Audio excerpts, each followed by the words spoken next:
Hi, honors chemistry class. I've been doing a lot of videos for my math classes, but I thought I would do a few select problems from your chapter review, so there's no reason not to get at least 3 of them right. This is from chapter review 14. I'll be doing this again for chapter review 15, and if you have any particular questions that you're having a real hard time with, please text them to me, and I've sent my phone number home, so you should be able to get a hold of me. All right, first let's look at number 6. Number 6 says sugar needs temperatures much higher than 98.6 in order to burn. Yet sugar can be burned in your cells. What is responsible for your ability to burn sugar at this low temperature, and draw energy diagrams?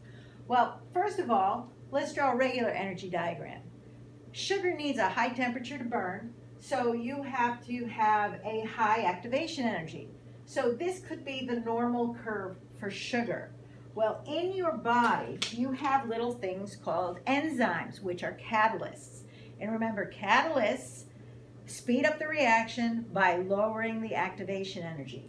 So you start at the same spot, give it a lower activation energy, and that would be the energy diagram for the catalyzed reaction.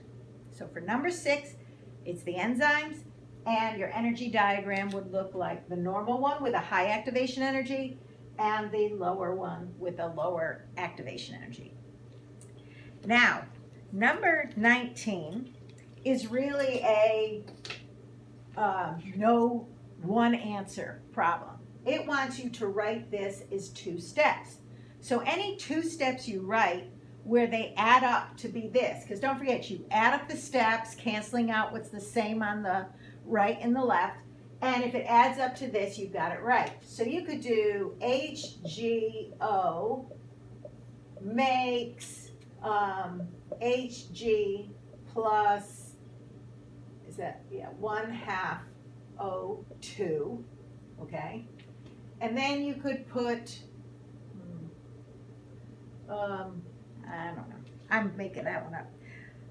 Then you could put 1/2 O2 plus another HGO, solid, makes, and you need another Hg over here so it can add up, and then this would cancel. So you would need an entire O2 over here. So I mean, you really are just making this up. But as you can see, this will cancel. When you add this up, you would have 2 HGO, and it'll make 2 Hg plus O2. Not a really great problem, but they just want you to practice that you can add these down to get the original equation. Those are the reaction mechanisms. These would be called the reaction mechanisms, okay? All right, and now 20 is a very long one. So it says, a scientist postulates that 2 possible rate laws for reaction are, rate A is, let's see, the rate is K and NO2, F2. I should have written this on the board first. On B, the rate is K NO2 squared F2. Howdy, ma'am. Hello. How are you? Good. I'm making a video. That's okay. That was Mr. Quattlebaum. Okay. Hello, everyone. I'm gonna call you sometime soon, okay? All right. How do you tell which rate law is correct? The only way we can find rate laws is by experimentation. Okay? You can't tell by just seeing how a reaction works. You have to do it by experimentation. B, what's K called? Well, K is the rate constant for that particular reaction.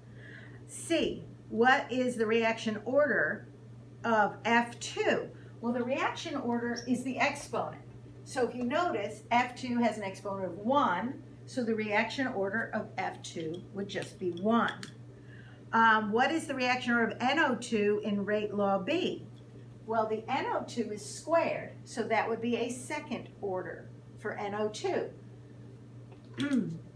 What is the, which of the rate laws would the change in concentration of NO2 have the greater influence? Well, this one, since it's squared, it would quadruple the rate if you changed this. So remember, if you double the concentration, it would quadruple the rate if it's a second order.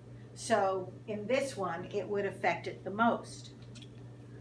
How would doubling the concentration of F2 affect it? Well, doubling it, since it's first order, it would be doubling it to the first power, it would double the rate. Okay, so first order would be the exponent. So if you tripled it, let's say, then you would triple the rate.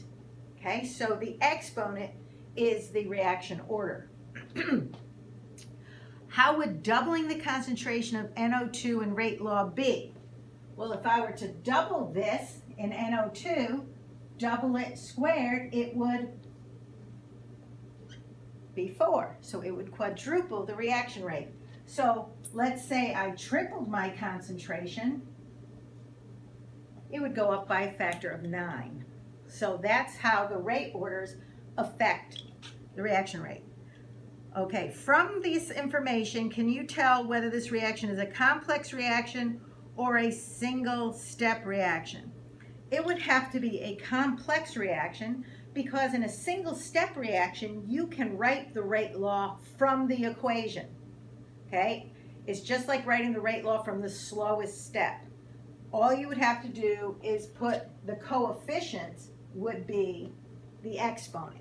And the mere fact that there's two possible rate laws here means that it wasn't an elementary or single step reaction.